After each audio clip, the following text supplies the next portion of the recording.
आज जितनी जोर से आवाज गूंजेगी उतनी जल्दी आपके घर बचेंगे। खाते गांव में मैं तीसरी चौथी या पांचवी बार आ रहा हूं। इसके पहले भी इसी जगह पर आंदोलन होते ना, इसी जगह पर आंदोलन हुए भाई रामदेव के लिए, तब भी मैं आया था। पूरे साथियों के साथ हम लोग आए थे, आज भी आए हैं। और आज मुद्दा कुछ और है। आज मुद्दा है उन खूनी के लोगों का जिनके घर बारिश में उजाड़ दिए वन विभाग ने। लेकिन हम लोग लड़ाई किस बात की लड़ रहे हैं? कुछ साथी अच्छी बात है, और सुप्रीम कोर्ट ने कहा है कि देश का जो मूल मालिक है वो आदिवासी है। यह हर बार मैंने इस मंच से बोला है, लेकिन कागज भी जरूरी है, इस बात का ध्यान रखिए। आज अगर हमारे पास कागज होते तो शायद ये नौबत नहीं आती। ये आपके घर जिस दिन तोड़े गए थे, आपको पता है उस दिन क्या था? उस दिन स्वर्गीय दिलीप सिंह भुरिया जी की पुण्यतिथि थी। कितने लोग दिलीप सिंह भुरिया जी को जानते हैं? बताओ जरा हाथ ऊपर उठाकर। दिलीप सिंह भुरिया वो थे जिन्होंने पेशा कानून बनाया था, पेशा एक्ट बनाया था 1996 में, और उसमें लिखा था कि बगैर ग्राम सभा की अनुमति के कोई भी सरकार किसी की जमीन को अधिग्रहण नहीं कर सकती है। इतना बड़ा कानून बनाने वाले की पुण्यतिथि के दिन आपके घर को तोड़ा वन विभाग वालों ने, कितनी शर्मिंदगी की बात है। और ये जो फॉरेस्ट वन विभाग है, ये वन विभाग तो बाद में ही बना है, हमसे पहले तो नहीं आया था। आपको जानकारी होनी चाहिए। जो साथी मोबाइल निकाल रहे हैं, मैं आपको एक जानकारी देना चाहता हूं। सब लोग मोबाइल से रिकॉर्ड करो। आप लोग इन लोगों से जवाब मांगना शुरू करो।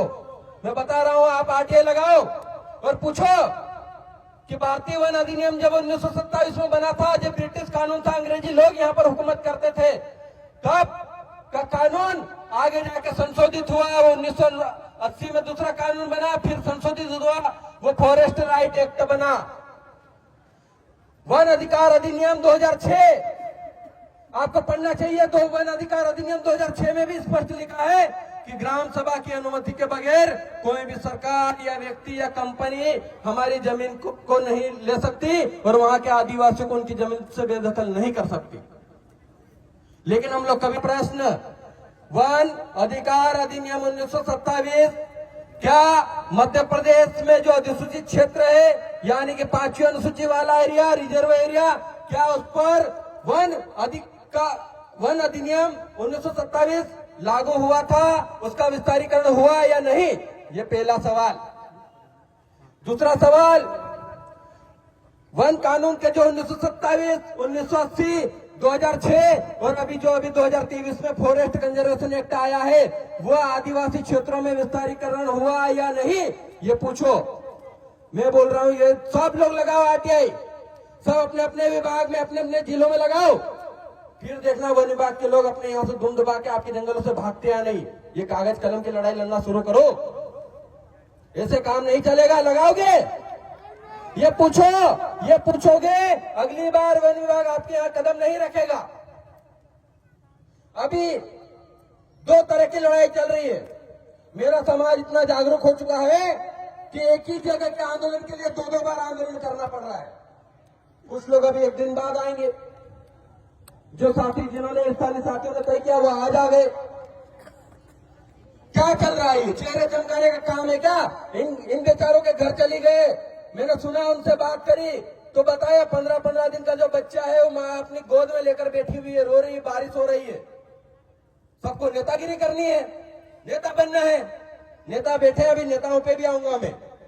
सवाल तो उनसे भी है, क्योंकि इन्हीं कांग्रेस के भाजपा के नेताओं के कारण हमको आज संघर्ष करना पड़ रहा है। आजादी के कितने साल हो गए? 78 साल। 78 साल से पहले से हमारे लिए 5वीं अनुसूची बना, हमारे लिए ग्राम सभा का प्रावधान बना, उसको जमीनी स्तर पर लागू नहीं किया। जितनी दोषी कांग्रेस है वही भाजपा भी है। इन्हीं लोगों के कारण हमको संघर्ष करना पड़ रहा है। अभी देखा, एक नेता दिखे मुझे, बैठे हैं मंच पे। अच्छी बात है कि इस आंदोलन में आए, लेकिन आपसे भी सवाल है महोदय कि जब 2006 वन जो फॉरेस्ट राइट एक्ट बना था तो वो आपकी सरकार में बना था। आपको इनको सबको पट्टे देना चाहिए थे। वन पट्टे अगर दे दिए होते तो आज हमारे घर टूटते क्या? टूटते क्या? आपके पास कागज होता तो टूटते क्या? ये गलती किसकी है? और अभी भाजपा की सरकार ने फॉरेस्ट कंजर्वेशन एक्ट ले आए, वन संशोधन अधिनियम ले आए, वहां पे ग्राम सभा को भी नहीं मान रहे हैं। हम कानूनी लड़ाई लड़ेंगे तभी जीत पाएंगे, वरना सिर्फ आपका खियोनी के घर नहीं टूट रहे हैं, बुरहानपुर में भी घर तोड़े जा रहे हैं, डिंडोरी में भी घर तोड़े जा रहे हैं, नालसा में भी घर तोड़े जा रहे हैं, खंडवा में भी घर तोड़े जा रहे हैं। पूरे मध्य प्रदेश में वन विभाग का ये अभियान चल रहा है, अतिक्रमण हटाओ। जिस जंगल को बचाने वाले लोग हम, वहां पे वो जानवरों को बचाने के लिए हमको उजाड़ रहे हैं। वो जानवर जो कभी हमारे घर के पालतू हुआ करते थे, उनको बचाने के लिए आदिवासियों को उजाड़ा जा रहा है। ये गलत है, हम इसका विरोध करते हैं। और हम चाहते हैं कि जहां पर आदिवासी रहता है वहीं पर उनके घर और वहीं पर उनके पट्टे दिए जाए। अभी सरकार के कुछ लोग आए थे, जो एग्जीक्यूटिव लोग हैं, चाहे वो एसपी हो, कलेक्टर हो, क्या किया आप लोगों का? 10,000 रुपए देके चले गए। यही किया, राशन पानी थोड़ा बहुत देके चले गए। अभी ये लोग रहे कहां? इसकी क्या व्यवस्था है? इस पे कोई बात करी क्या? आपके लिए टीन सेट की व्यवस्था करी क्या? आपके घर में जो राशन था, आपके घर में जो पालतू जानवर थे, गाय भैंस, उसको वहीं पर छोड़ के आना पड़ा। कितना दुख का समय है। हमारे लोगों को नेतागिरी करनी है, नेतागिरी करनी, चेहरे चमकाने। सही लड़ाई लड़ो। मैंने कहा कि मध्य प्रदेश में अलग अलग जगहों पर यह वन विभाग का अतिक्रमण की कार्रवाई चल रही है, इसकी जड़ भोपाल में है। भोपाल में आंदोलन करो, लेकिन नहीं, भोपाल में आंदोलन करेंगे तो नेता कैसे बनेंगे? अगर आपका आंदोलन, मैं बोल रहा हूं, आपका आंदोलन अगर भोपाल हो जाता, आज ये दोनों आंदोलन होने वाले 27 या 29 के, तो पूरे मध्य प्रदेश के आदिवासी लोग जो जंगलों में रह रहे वो सुरक्षित हो जाते। कम से कम 3 या 6 महीने की सहूलियत तो हो जाती। ये बारिश का समय जो ये हमारे ऊपर जो आया हुआ है, छत नहीं रहती, वो समय तो निकल जाता। तब तक हम आरटीआई लगा के वन विभाग से जानकारी पूछ लेते, लेकिन नहीं। ठीक है भैया, क्या करें? आज जो साथी आए, मैं आपको सबको सलाम करता हूं, जोहार करता हूं कि आप लोगों ने समाज के लिए आवाज उठाने के लिए आज यहां पर कदम रखा। अभी मैंने सोशल मीडिया पे देखा, कुछ लोग लिख रहे हैं कि 29 को आंदोलन में आओ तो तुम्हारा भविष्य तय होगा। अरे खिवनी के लोग उजड़ गए, उनके घर उजड़ गए, तुम भविष्य तय करने के लिए खाता गांव आंदोलन कर रहे हो क्या? सवाल पूछना चाहिए उनको। मेरी सोच सिर्फ आदिवासी को बचाने की है। हम लोग कांग्रेस भाजपा के पीछे लोग बनने वाले नहीं है। हमने कहा है कि जयस जो है, जयस कभी भी कांग्रेस भाजपा के पैरों की जूती नहीं बनेगा, चाहे कुछ भी हो जाए। ये जयस आदिवासियों के संवैधानिक अधिकारों की लड़ाई लड़ने वाला है। आज हम जब हम रास्ते से आ रहे थे दादा, खरगोन जो एरिया है, अभी 3 मोटरसाइकिल लेके बच्चे और युवा साथी और उनके साथ में बुजुर्ग थे, आए तो हमने कहा कि चलो आगे जाके इनको रोकते हैं। अभी खाते गांव से पहले रोका। मैंने पूछा कि यार आप लोग कहां से आ रहे हो? उन्होंने बोला हम लोग खरगोन से आ रहे। तो मैंने कहा इंदौर से क्यों आए? तुम इंदौर सीधे बड़वा से आ जाते। तो बोले दादा हमारा रास्ता देखा हुआ नहीं था, बीच में इतनी जगह बारिश हुई, भीगते भीगते कांपते कांपते आ रहे थे। मैंने पूछा कौन कौन आए हो? तो क्या कहा पता उन्होंने? वो पिताजी जो थे उनके बोले मैं 2 बेटों के साथ आया हूं, 3 लोग एक ही परिवार के, आपके दुख दर्द के लिए आए हैं।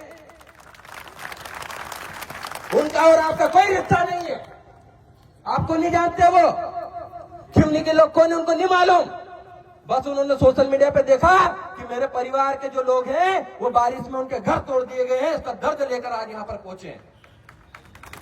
तो ये जयस की विचारधारा ने करके दिखाया है, ये जयस के लोगों ने करके दिखाया है। ये हम सबकी मेहनत है और इस मेहनत को किसी आर्टी पार्टी के ऊपर मत चढ़ने देना। अच्छी बात है कि कुछ कांग्रेस के लोग आएंगे और हमारे बीच में बैठे हैं, लेकिन क्या कांग्रेस में इतने ही नेता है क्या? इतना ही नेता है क्या?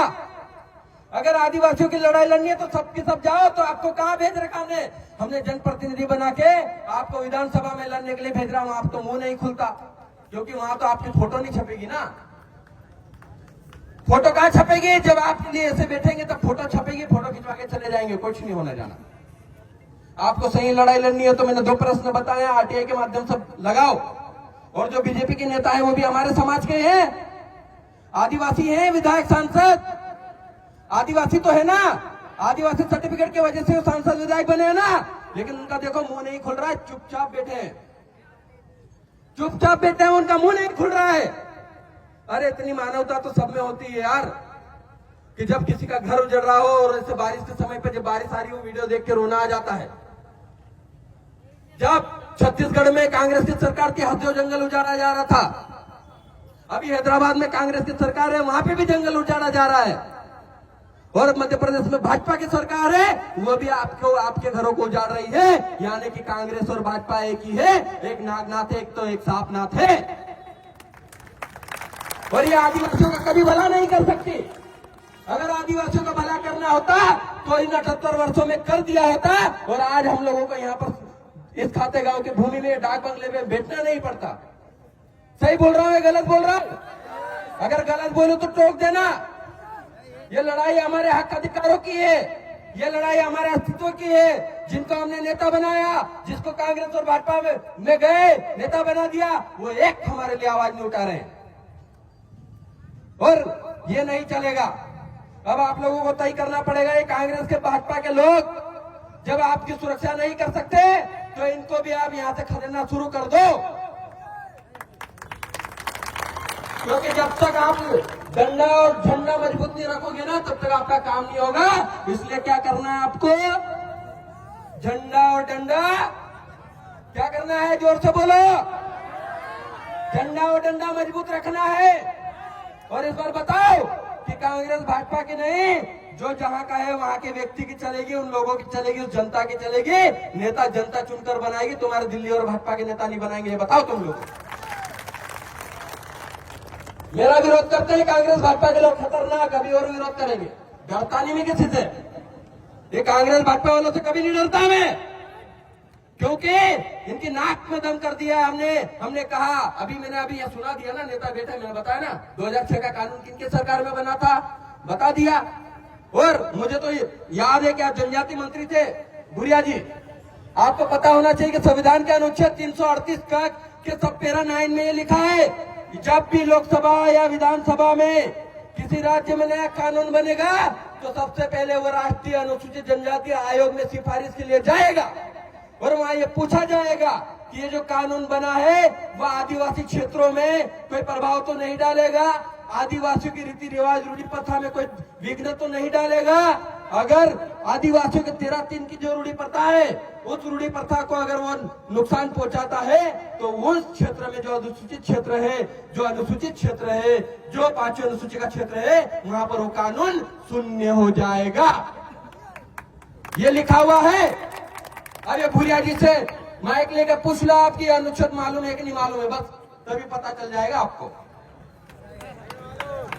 तभी पता चल जाएगा। हम साथियों सच में साथ दो, जो कि संघर्ष बहुत करना पड़ रहा है ना। मैं ज्यादा समय नहीं लूंगा, कम ही समय लूंगा, लेकिन मेरी शिकायत दोनों ही पार्टी के नेताओं से, दोनों पार्टियों से है, क्योंकि इन्होंने आदिवासियों को नुकसान पहुंचाया। इन्होंने 78 वर्षों में आदिवासियों का भला नहीं किया। इसलिए आप लोगों को तय करना पड़ेगा कि या तो आदिवासी चले या तो कांग्रेस भाजपा चले। आप तय कर लो कैसे जीना है, कैसे रहना है, ये हम आप सबको मिलकर तय करना पड़ेगा। बस इतना ही कहूंगा। आप सभी को बहुत बहुत धन्यवाद। जोहार, जय आदिवासी। हेलो, एक नारा लगाएंगे, जय जोहार का नारा है, जय जोहार का नारा है।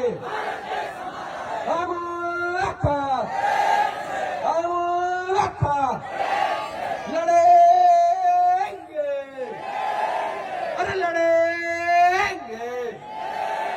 एक आखिरी डायलॉग बोल के जा रहा हूं, उस जवानी में आग लगा देना है ना। संघर्षों के साए में असली आजादी पलती है, अरे संघर्षों के साए में असली आजादी पलती है। इतिहास उसी ओर मुड़ता है जिस ओर जवानी चलती है, जिस ओर जयस चलता है, जिस ओर आदिवासी चलता है। बहुत बहुत धन्यवाद। अब मैं